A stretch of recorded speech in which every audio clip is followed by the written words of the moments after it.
कहाँ तक हो गया था भाई? इलेक्ट्रोस्टैटिक कूलम्ब्स लॉ हम पढ़ चुके हैं और कूलम्ब्स लॉ के न्यूमेरिकल भी कर चुके हैं। कूलम्ब्स लॉ में वेक्टर फॉर्म हमने स्टार्ट करनी है।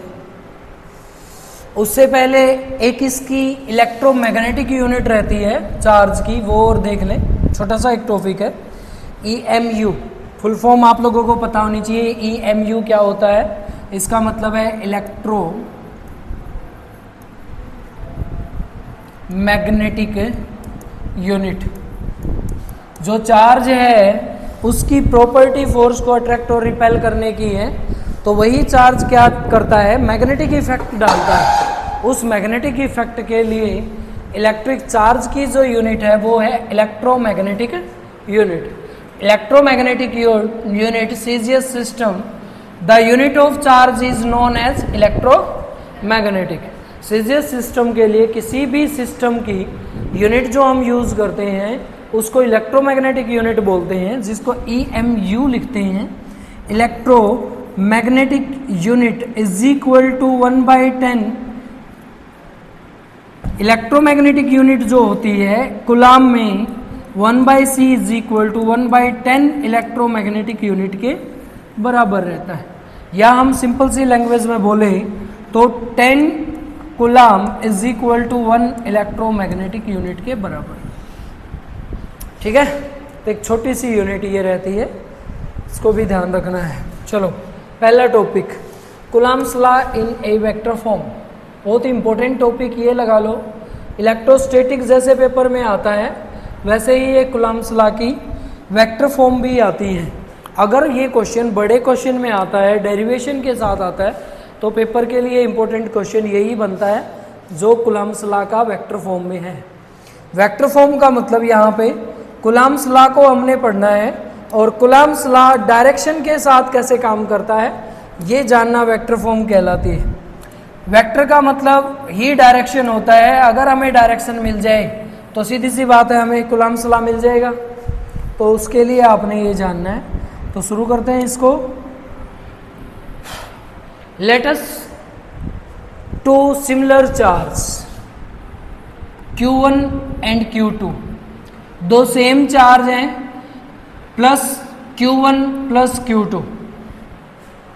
दोनों चार्ज क्या करते हैं? एक दूसरे पे रिपल्सन फोर्स लगाते हैं। लगाएंगे? सेम चार्ज हमेशा कैसा फोर्स लगाते हैं? Force of repulsion. इस चार्ज ने इस चार्ज के ऊपर या इस चार्ज ने इस चार्ज के ऊपर फोर्स लगाया, ये इसको रिपेल कर रहा है, इधर जाएगा। ये इसको रिपेल कर रहा है, इधर जाएगा। तो फोर्स 1 2 वेक्टर फॉर्म। सपोज ये चार्ज इसके ऊपर फोर्स लगा रहा है तो ये इधर जाएगा। Force F21।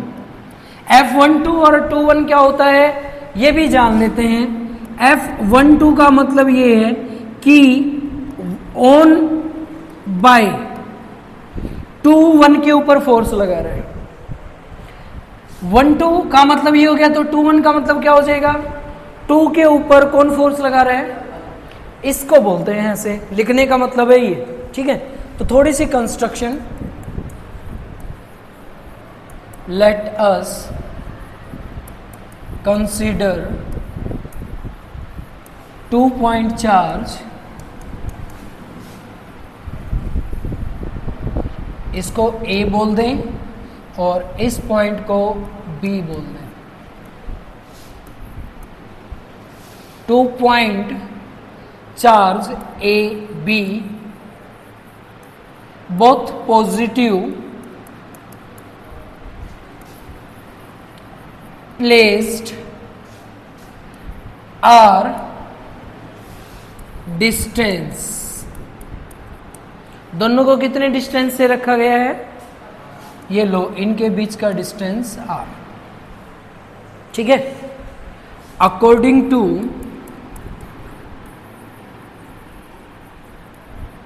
Coulomb's law F12 क्या कहता है? Q2 charge applied force on Q1, यही होगा। F12 is equal to K constant Q1 Q2 divide by R square. इतना क्लियर है? ये कहता है कि जब Q2 1 के ऊपर फोर्स लगाएगा तो जो डिस्टेंस होगा उसके along line joining along force किसके होगा? तो ये जो फोर्स F12 है ये अलोंग विद R, ये ध्यान रखना है, ये 1-2 है तो ये 2-1 का यूनिट कैप हो जाएगा। नहीं समझ आया? फिर से समझे। फोर्स इतना लगता है, ये फोर्स किसके अलोंग वर्क कर रहे हैं? Q12, इसको F12 लिखा है ना हमने। F12 लिखने का मतलब था Q2 ने Q1 के ऊपर फोर्स लगाया ऐसे, तो ये फोर्स ऐसे लगाया है, इसलिए इसको क्या लिखा? ऑन 1/2। अब ये इसके लिए इसके द्वारा किया गया डिस्टेंस कवर फोर्स लगाने के लिए, और इस पे फोर्स लगने के बाद इसके द्वारा कवर किया गया डिस्टेंस, वो एक अलोंग डायरेक्शन है जिसपे ये चार्ज मूव कर रहे हैं। ठीक है, तो ये चार्ज जब F12 डिस्टेंस कवर किया है तो कितना करना पड़ेगा? 2 से 1 तक कवर नहीं करना पड़ेगा, इसलिए वो किसके अलोंग लिखा है? R21 का यूनिट कैप। क्लियर है? ठीक है, ये तो हो गया F12 के लिए। अब F21 पे भी फोर्स होगा। F21 इसका क्या मतलब है? Force applied by Q1 on Q2, यही है। फोर्स का फॉर्मूला क्या लिखे? F21 is equal to K constant Q2 by, ये भी अपनी डायरेक्शन में किसी के अलोंग वर्क करेगा। ये किसके along? Along with R, second equation. Clear है? According to Newton third law, Newton का थर्ड लॉ क्या कहता है? चलो देख लेते हैं क्या कहता है। न्यूटन का थर्ड लॉ कहता है एक फोर्स लग रहा है और एक ये फोर्स लग रहा है, ये दोनों इसी पोजीशन पे कब रह सकते हैं? जब दोनों के द्वारा लगाया गया फोर्स कैसा हो और किस डायरेक्शन में हो? अपोजिट डायरेक्शन में। तो यही बोलेंगे ना, इक्वल एंड अपोजिट फोर्स। अगर इक्वल एंड अपोजिट डायरेक्शन में फोर्स एप्लीकेबल किया जाता है, इसको बोलते हैं न्यूटन का थर्ड लॉ। बोलते हैं, आ जाए भाई इधर। ये F21 applied is equal to -K12 according to Newton third law. दोनों चार्जेस एक दूसरे को रिपेल कर रहे हैं, तो F12 F2 के क्या लगा रहे फोर्स? क्लियर है?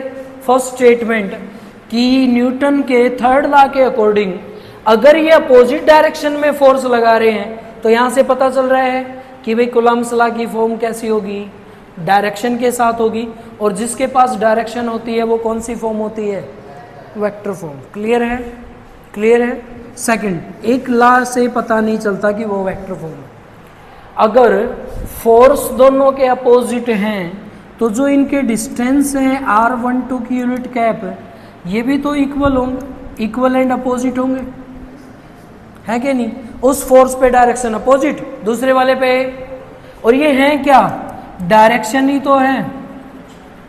अगर डायरेक्शन मिल रही है, अपोजिट मिल रही है, तो नेगेटिव साइन किसके लिए है?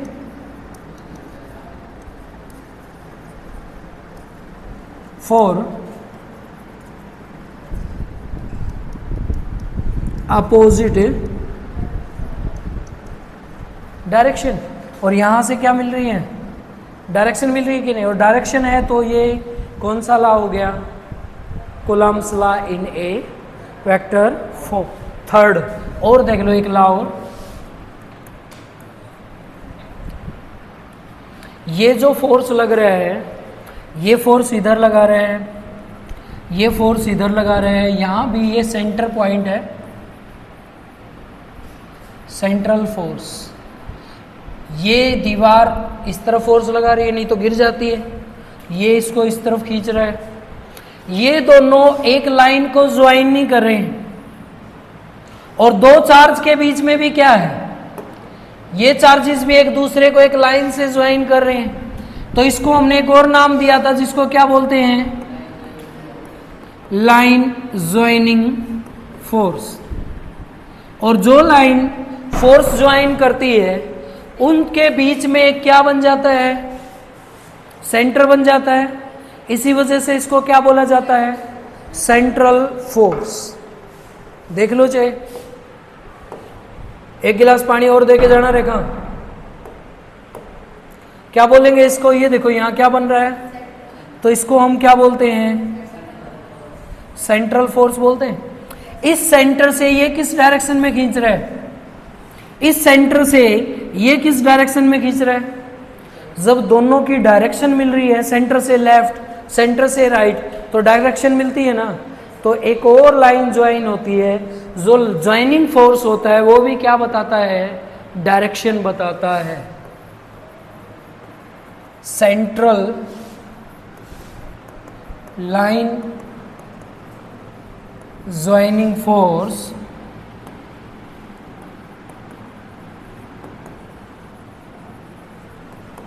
is given direction, ठीक है, it's proof of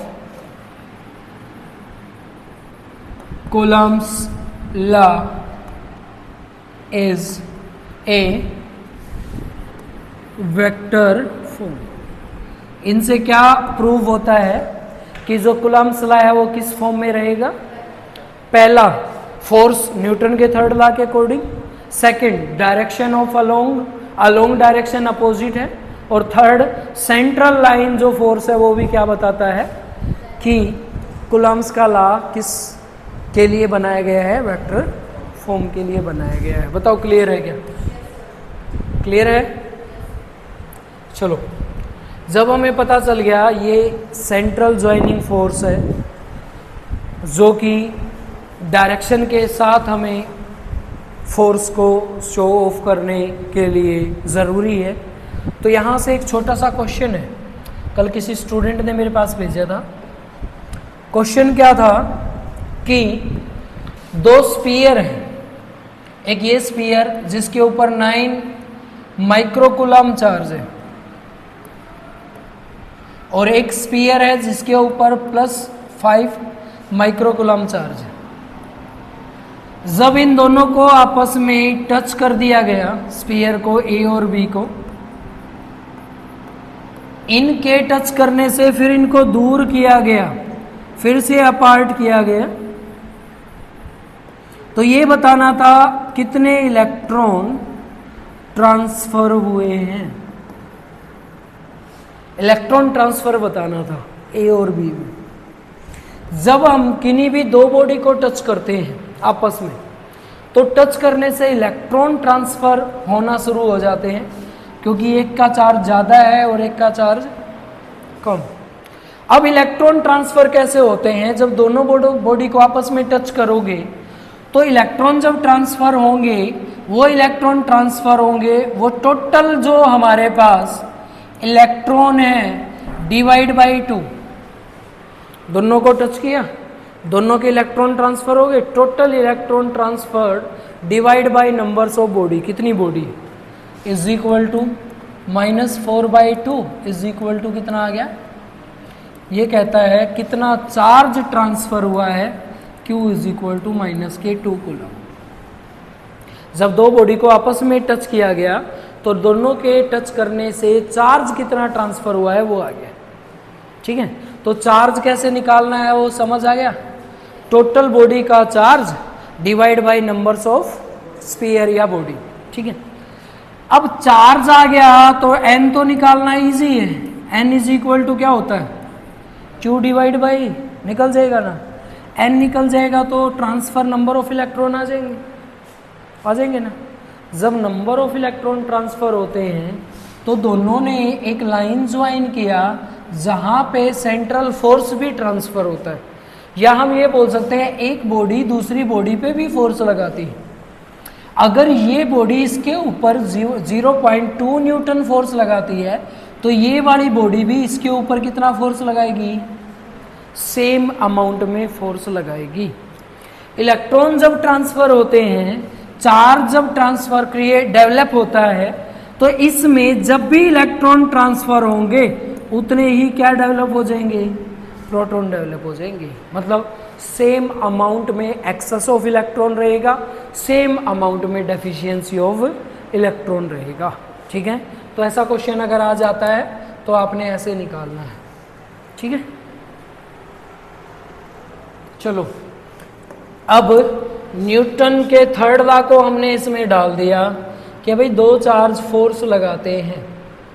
क्वेश्चन ही बना दिया उसने फिर उसके साथ कि भाई force between two charges in term of their position vector. जो पोजीशन वेक्टर हैं उनमें दो चार्जेस फोर्स लगाने के लिए क्या टर्म को अप्लाई करता है या कितना फोर्स लगा पाता है, उसको हमने पढ़ना है।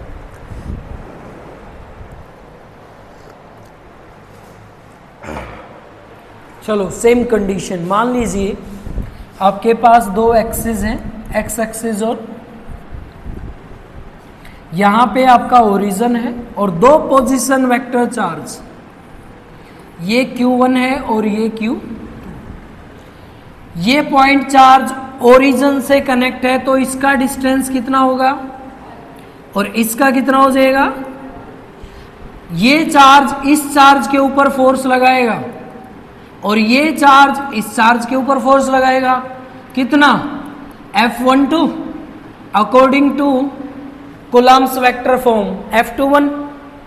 ये इसके ऊपर कितना फोर्स लगाएगा, F21 वेक्टर फॉर्म में। ये जो चार्ज Q1 से Q2 आएगा तो इसका भी पोजीशन वेक्टर आ जाएगा, R का वेक्टर आ जाएगा कि नहीं, डायरेक्शन तो आ जाएगी। इसके ऊपर इस तरफ लगा रहा है, ये इसके ऊपर इस तरफ लगा रहा है। ये है इसका डायग्राम। ठीक है, according to coulomb vector form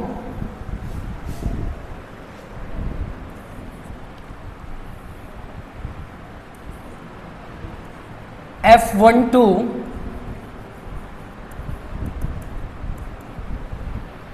is force due to Q2 on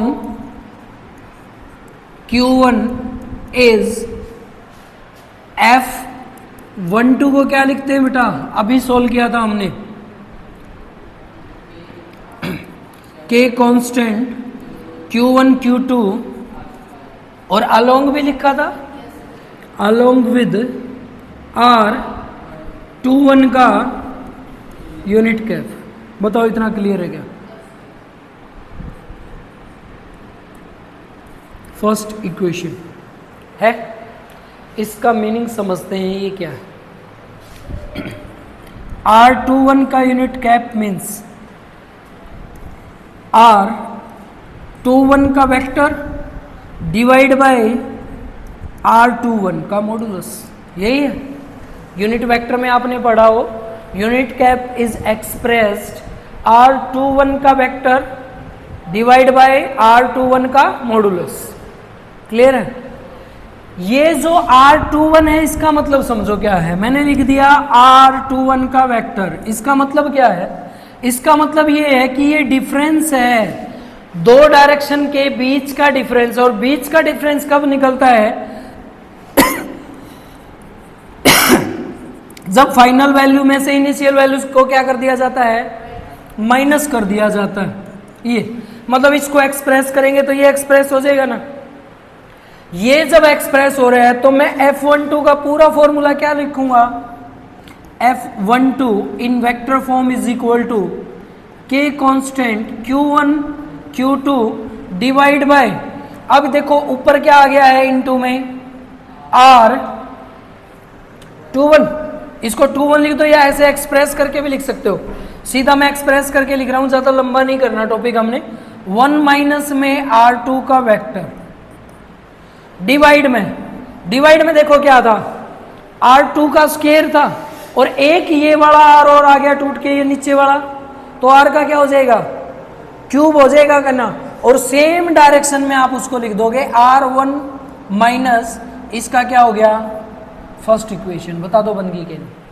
ये फोर्स है किसके द्वारा, किसी भी एक पॉइंट चार्ज के द्वारा दूसरे पॉइंट चार्ज पे कितना लगता है। तो ये तो हो गया 1 से 2। अब क्या निकाल देंगे, 2 से 1 निकाल देंगे। निकाल दो बेटा। 2 से 1 अगर हम निकालें तो लेट अस Q2 के Q1 applied on Q2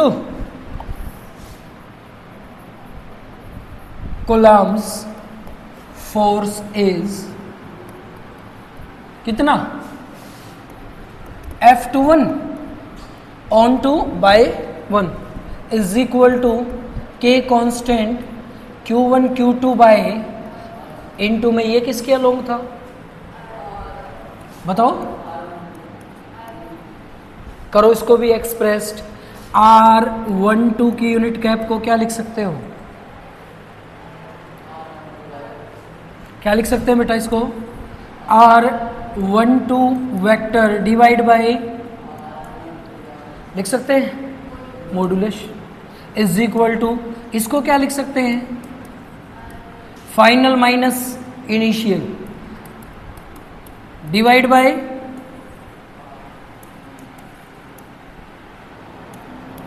ठीक है। हाँ जी, मॉडुलस का मतलब ये होता है कि आप इसको चेंज करके पहले बाद में लिख सकते हो। जैसे मैंने R1 को आगे लिखना हो तो R1 माइनस R2 ये रिप्लेस कर देगा इसको, इसके लिए मॉडुलस लगा रखा है। नहीं लगाओ कोई बड़ी बात नहीं। ना क्लियर है, उठा के फॉर्मूले में पुट कर दें, F21 is equal to K constant Q1 Q2 into में क्या आ जाएगा, डिवाइड में क्या हो जाएगा इसका,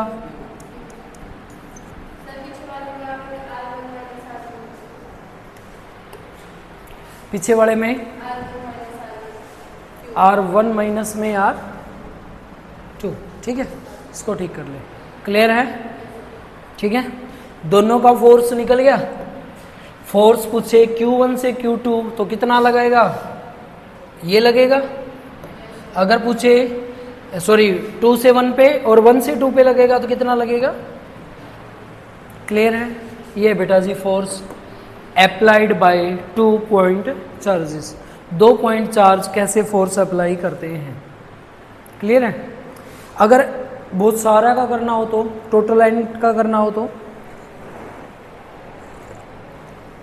मान लो ये तो 2 पार्टिकल का है।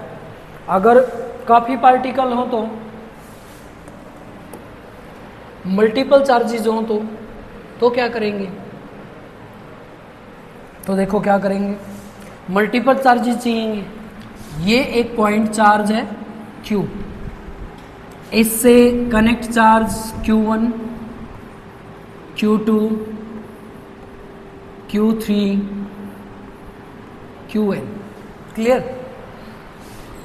इस पोजीशन को हमने Q मान लिया, 0 मान लेते हैं, ओरिजिन पोजीशन इज 0। तो यहां से यहां तक की पोजीशन R1, ये पोजीशन, ये पोजीशन, ये पोजीशन, ठीक है। अब इससे इस पॉइंट पोजीशन, इसका इससे, इसका इससे, निकाल सकते हैं। पॉइंट बाय Q से Q1, Q से Q से Q से निकल सकता कि नहीं? तो फोर्स चाहिए अभी हमें, सीधा करेंगे।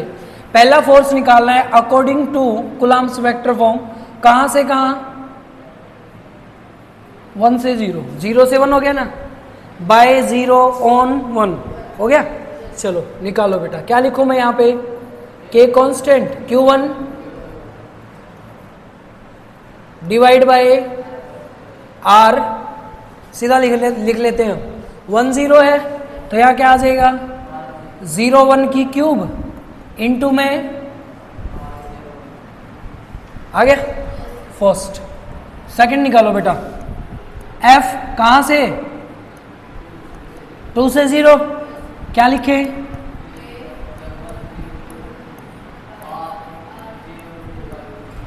इंटू में क्लियर है? सेकंड। ऐसे ही n के लिए निकाल लें। n के लिए क्या हो जाएगा? F जी कहां से? n टू 0, n से 0 क्या?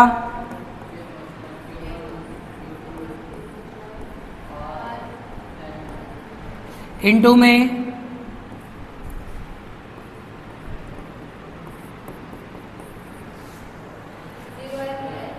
क्या? हाँ 0 है।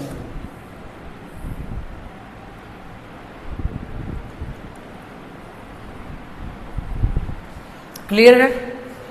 टोटल फोर्स चाहिए, फोर्स बिटवीन मल्टीपल चार्जेस, मतलब सबका टोटल निकालें तो क्या हो जाएगा? F इज इक्वल टू किसके बराबर है? F01 plus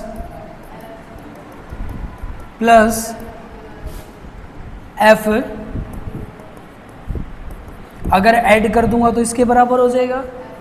add by summation method, force को ऐड करते हैं तो एडिशनल बाय समेशन मेथड से ऐड करेंगे।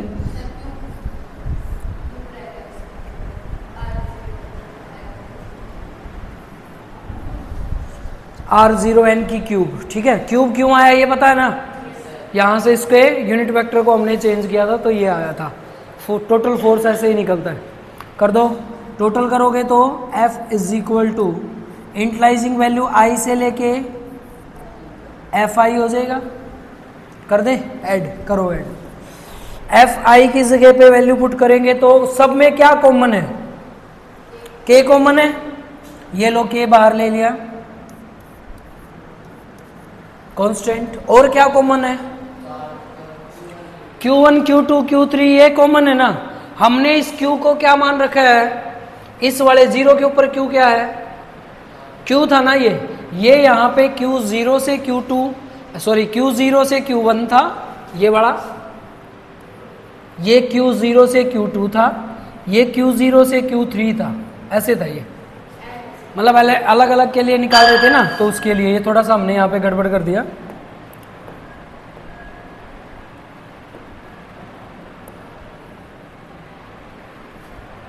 ये क्या था?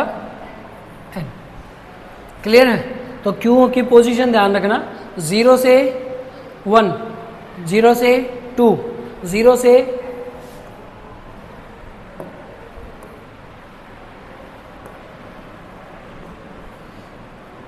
ठीक है।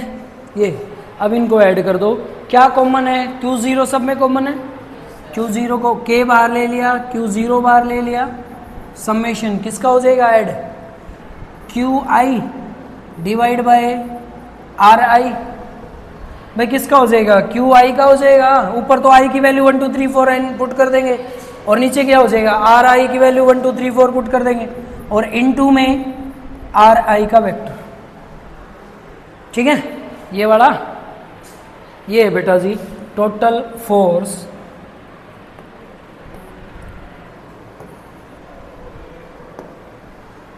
Bye multiple charges.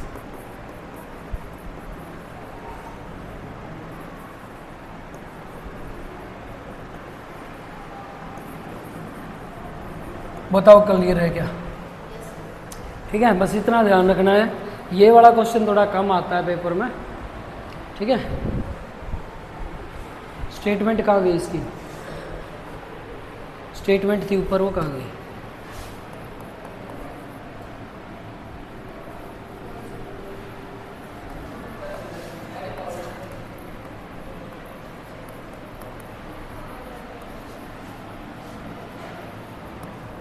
ठीक है, बस आगे का सारा कर चुके हैं। आगे का तो सारा कर चुके थे ना, उतार लो इसको।